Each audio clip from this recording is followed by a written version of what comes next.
You're a fat Oh yeah, I really need to lose weight. I know I'm gonna lose weight. Why are you fat then? Getting fat does not happen quickly. It's a slow process. You didn't notice across a year, every time you looked in the mirror, your eyes were closed. You knew what was happening. And you were comfortable being fat, because if you weren't comfortable, you would do something. Have you ever heard of the body positivity movement?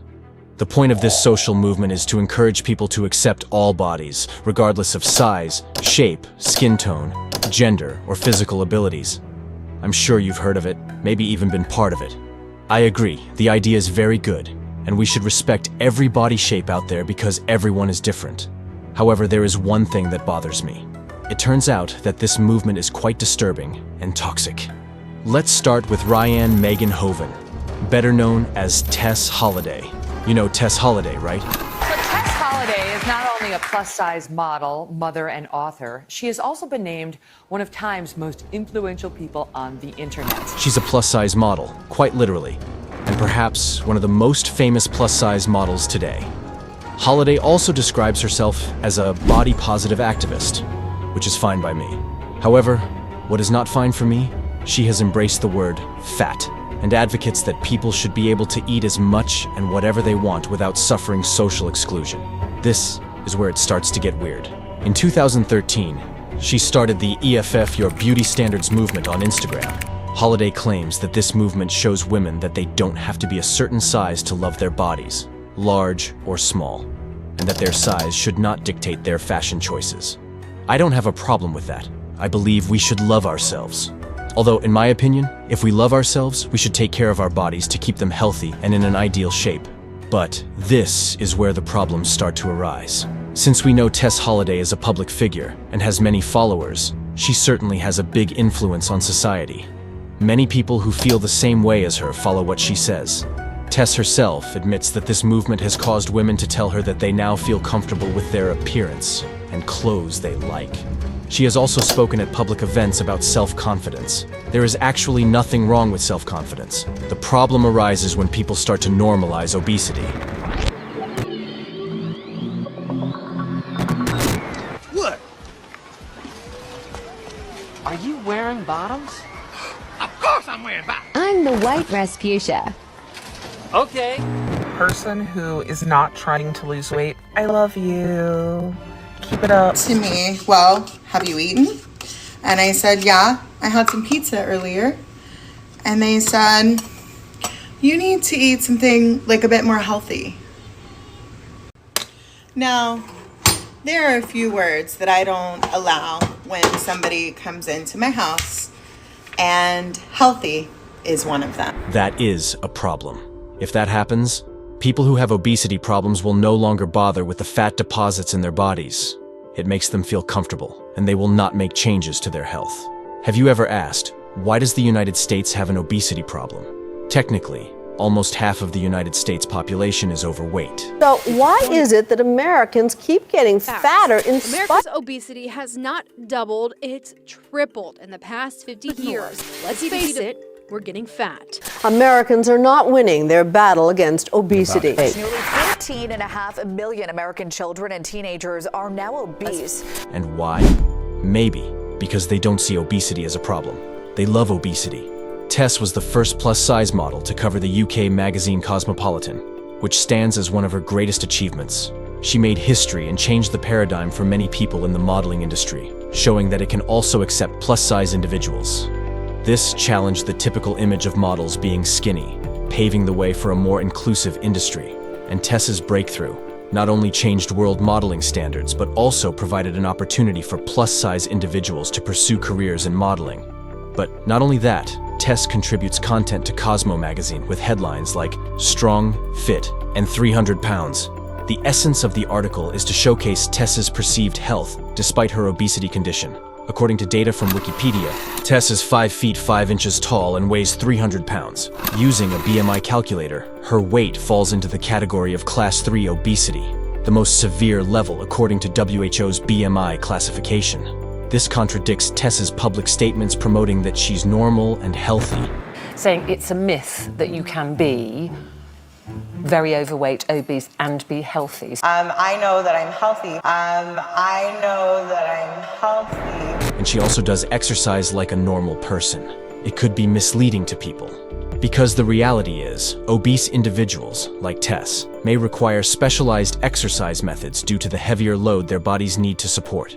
Failure to recognize this can be dangerous, as it may lead overweight individuals to undertake exercises unsuitable for their condition. And the fact that obesity is hazardous to health is indisputable, supported by ample research available everywhere. This kind of information is readily accessible on the internet. You can find it yourself. Given the contradictions highlighted, one might question whether Tess Holliday is truly advancing the body positivity movement or inadvertently glorifying obesity. As a public figure with significant influence and given the prominence of Cosmo magazine, Tess's messaging, even on health-related topics, could be misleading for many. With half of Americans grappling with obesity issues, such messaging might lead to the glorification or dismissal of obesity. This trend is observable on platforms like TikTok, Instagram, and YouTube, where overweight individuals embrace and normalize obesity.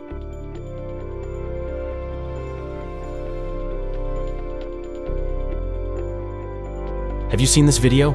It went viral on TikTok, revealing the real eating patterns of people in the US. I understand this doesn't represent all Americans, but let's acknowledge that many of us fall into this category. A breakfast loaded with sugar for a 1-year-old? While occasional indulgence is acceptable, what if it becomes a daily habit? If you believe this is acceptable, then it's time to question yourself. And you know what's even worse than that? Apart from justifying and ignoring the condition of obesity, some members of the body positivity movement also discourage individuals who want to lose weight, whether it's for medical reasons or personal goals. Some have testified that when they expressed their intentions to lose weight, they faced backlash from their own community members.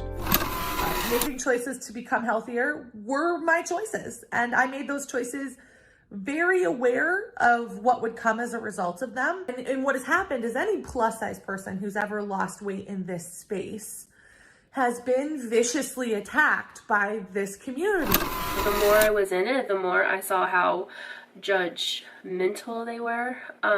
If you did decide to start losing weight and wanted to become healthy, they just like cast you out and they didn't want to have like anything else to do with you. And to be honest, I never really felt like I truly was accepted in that community. My doctor came and saw me and he revealed that I had type 2 diabetes, which I had never received that diagnosis before. And he was basically like, look, you have to lose some amount of weight in order to deal with this, or you're going to have to be just permanently on medication for diabetes, probably for the rest of your life. What I found was that I was being pushed out of these spaces where body positivity activism was happening. People that I really admired, other writers, body positive writers, fat positive writers, I was being asked to leave these spaces because I first of all felt that there were some scenarios where it was acceptable to want to lose weight. This highlights the toxicity and strangeness of this movement. It's no longer just about loving yourself as you are, embracing all body shapes. Rather,